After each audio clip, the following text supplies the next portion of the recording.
How to stop Chrome notifications. That's what I will show you in this video. But before we begin, make sure to subscribe to the channel and ring the bell to get notified whenever a new video is uploaded.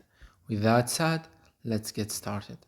So go ahead and open up your Chrome browser, and once you do that, you want to click on the three dots at the top right corner, then click on Settings.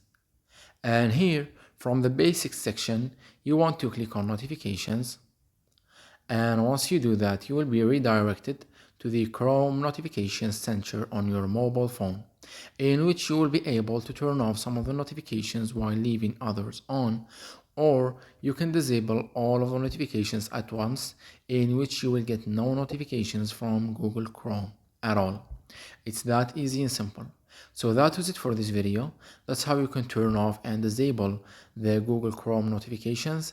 If you have any questions, please leave them in the comment section down below. With that said, see you in the next video.